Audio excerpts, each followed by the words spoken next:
Hi, this is Jason Long, and welcome to Negatives and Positives.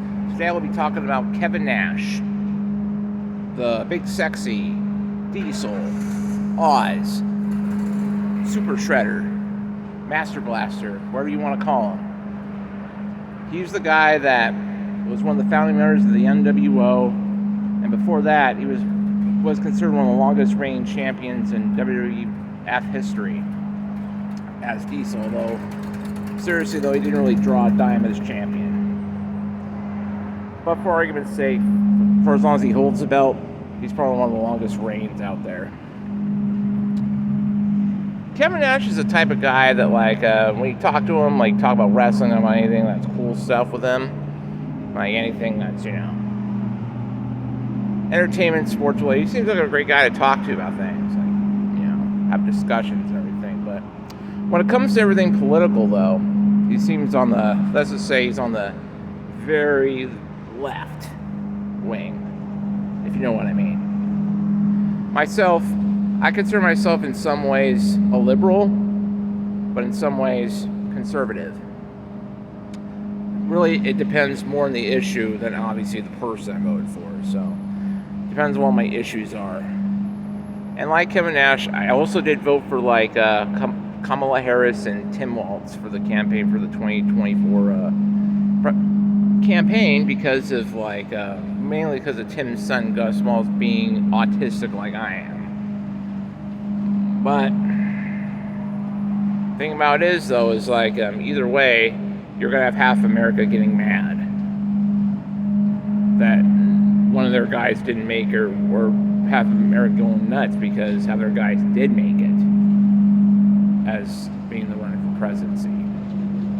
But enough with my politics right now. I'm talking about the big guy himself. He talks a little too much about politics. To me, it's okay, so you're a lefty. Yeah, I get it.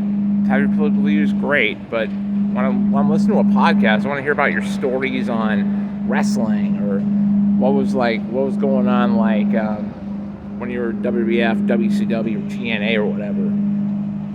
Talk about what you've done or something like that, or any locker room stories.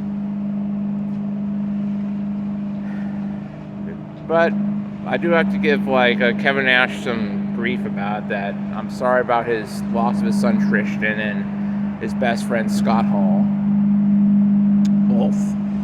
Both kayfabe and in real life, they're best friends.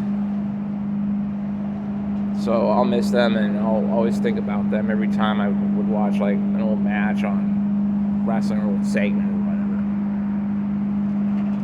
whatever. Yeah, he's very, very political. Plus, though, as a wrestler, before he was on the NWO, he didn't really draw a lot of money. I know most of it's not his fault.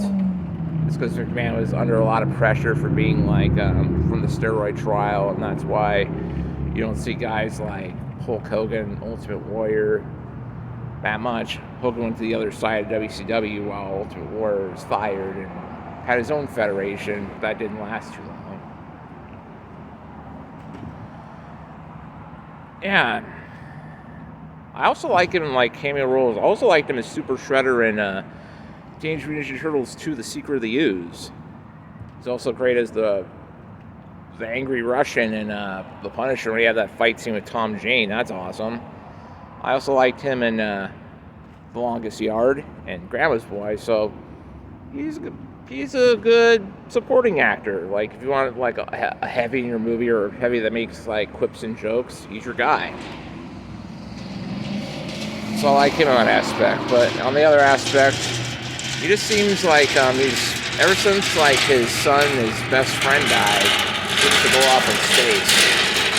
I know, because I know the feelings I lost my brother and I lost my father. I sometimes go off into space too. But you're in public doing a podcast and not privately talking to your friends or something like that. So what I'm trying to say to Kevin Nash is, I like you. You seem like a good guy. But at the same time, I think you need to stop spewing politics and other things I don't care about. Thank you.